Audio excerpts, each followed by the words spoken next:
My story begins with the Tuskegee experiments.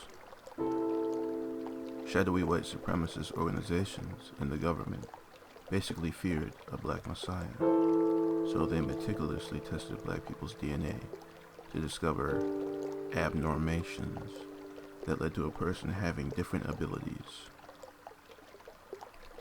In the past, a whistleblower outed these scientists for purposely giving black people syphilis in order to see how their cells would react in various ways.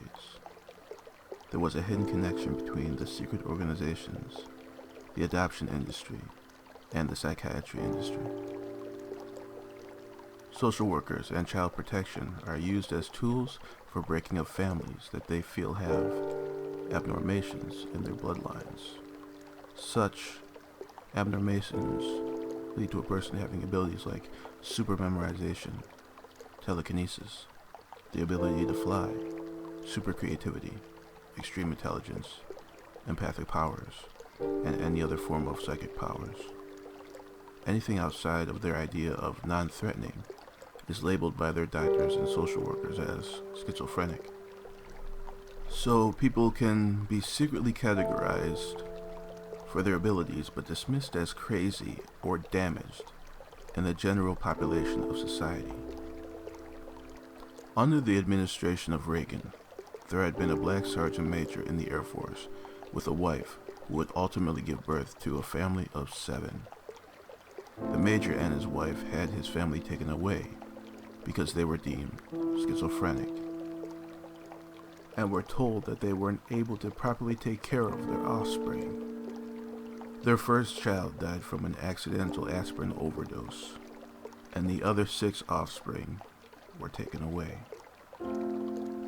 The 6th of their offspring got taken away directly from birth and was made a ward of the court. He was moved from foster home to foster home after a computer chip was injected into his skull.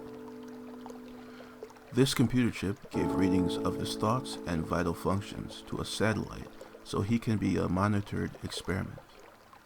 After being taken to multiple foster homes where the child was poorly cared for, scientists realized that their experiment needed to be healthy and fully adapted so they could have a more effective study. The little boy was adopted by a white Irish Catholic family who were given funds to secure the child's upbringing. The little boy began to bond with his adoptive family and grew healthy after much medication and care. The foster homes left the child malnourished and with seizures of unknown origin. The adoptive family discovered that the child had a certain gift for music, which piqued their curiosity into the child's roots. The adoptive family had a few incidents to encourage them to just accept the files given to them and not seek any further information into the boy's biological family. The adopted mother and father had 3 natural children, fostered other black children, and adopted 2 white wards of the court. The last addition to the family was the small black child who was bonding well with that family. The adoptives used their newly gained funds to buy a swimming pool and to go on vacations with that child.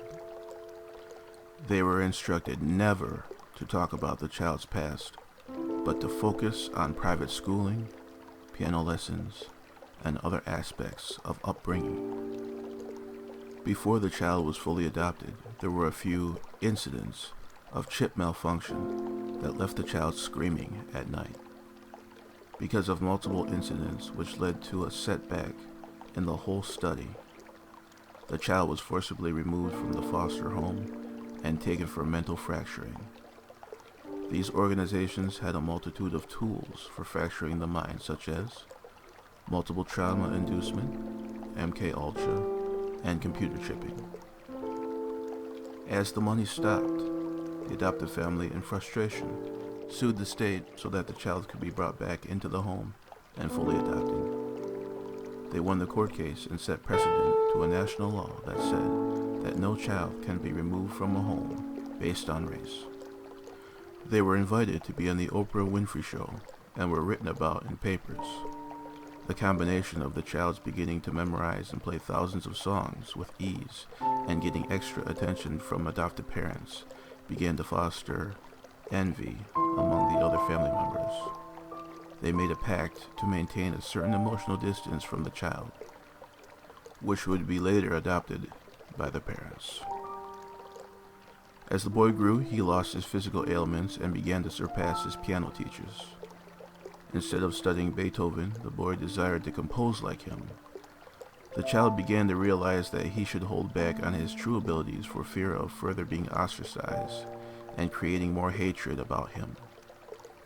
He held back his true intelligence because he began to learn about how people viewed skin color and the role he was supposed to play in society. In his teens, he began to think about his past, culture, and family history. The family assured him that they knew nothing about his past except for what they had already told him. The teen began to seclude himself and use music as an emotional release from unrelating. As the years went by, he had a few acquaintances but never had a true romantic relationship or even sexual encounters. He had another chip incident where he hit his head and the stability of the computer chip was compromised.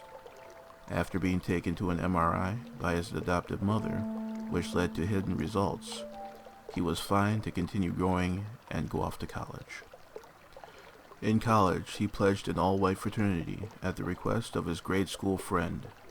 He had only 2 sexual relationship-less encounters with women during his whole college experience. This would lead to 4 sexual encounters in total before the age of 36. He didn't know why people liked sex so much, because he could never feel anything during these encounters. He also didn't feel kisses, hugs, and basically was numb to human touch. Between his 20s and 30s, he became more self-aware and began searching to meet any biological siblings. He met 3 of his biological siblings who also knew nothing about their bloodline or their biological parents. He began learning new languages, new songs, and studying abroad. He became more and more depressed from not knowing things and his lack of human, romantic companionship. His biological siblings and adoptive siblings were married and or had kids, and he started experiencing mental episodes. He realized that at times he felt certain unknown buzzes and shocks that he could not explain. He had ideas, though. He thought of new forms of energy, new sciences, and basically didn't know how to handle the thoughts he started to receive. He had this obsession with flying and spent nights trying to astral project out of his body so he could find answers about himself. He felt like there had been a device controlling him, but knew nobody would believe him. The nature of the device put into his head as a child had a shelf life. After so many years, the device could only start to malfunction, which delivers actual schizophrenic effects and mental episodes. So ultimately, schizophrenia shields the scientists and the organizations from any future whistleblowing attempts, until the boy figured out that if he can deliver his story as science fiction. I need you to save me, baby. I feel like an altered beast. I feel the fire and it's the sweetest thing. I need you to save me, baby. I feel like an altered beast. I feel the fire and